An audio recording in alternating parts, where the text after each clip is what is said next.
This is fantastic, isn't it? The Time Lord's restored. You weren't there in the final days of the war. You never saw what was born. But if the time lock's broken, then everything's coming through. Not just the Daleks, but the Skaro degradations. A horde of travesties. A nightmare child. That could have been king with his army of meanwhiles and never were. The war turned into hell. And that's where you opened. Right above the Earth. Hell is descending. The Time War brought out the worst in the Time Lords. It showed that they weren't the noble saviors the galaxy needed. It showed that they were people. Flawed people. This can be seen in many of their actions before and during the Time War, but definitively when they had decided to resurrect the Master. They didn't resurrect the Master because he was a great warrior, nor was he a great tactician. They resurrected him because of his savagery. They wanted a monster, so they resurrected one. Whether his resurrection happened right before the war or after it had begun is up to interpretation, but what we do know is that, contrary to popular opinion, the Master did fight in the Time War in multiple engagements. There's an interesting piece of continuity that I have been attempting to research, but have had little success. Now, I'm sure big fans of the series will almost completely write me off as a lore channel when I say this, but look, I know the Master at some point inhabited the form of a small child and traveled with the Doctor, the War Doctor, and the War Doctor's companion, the Squire. Whether he was always a child during the Time War or not, I don't know. Honestly, I have a ton of respect for any lore channel that can do Doctor Who and keep it all straight. When writers can explain away time issues as timey-wimey, they tend not to care about continuity. It makes what I do fun for a living, let me assure you. Anyway, what I can confirm is that the Master often fought with the War Doctor, as I had said, during this time period. While he may have fought in multiple engagements, one of the stories we definitively know of is that of the planet Vistrax.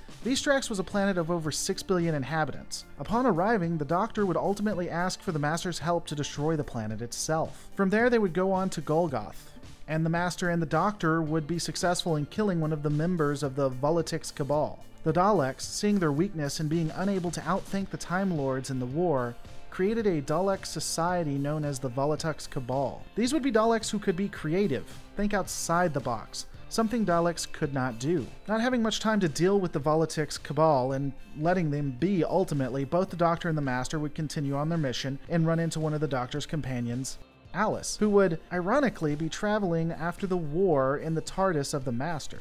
Ultimately, the Doctor and the Master would find themselves fighting against insurmountable odds, and after calling a squadron of Gallifreyan ships as a distraction, the Master would attempt to escape in the very TARDIS brought there by Alice. By attempting to escape in his future TARDIS, the Master created a paradox in which his TARDIS arrives to save him, and yet could not have been there because he stole it. This, coupled with him almost being too late in deactivating a bomb, would cause a regeneration of himself and a loss of memory. The memory of Alice would be erased from his mind, and all that would be left would be a newly regenerated Master who wanted revenge upon the Doctor for causing all of his issues.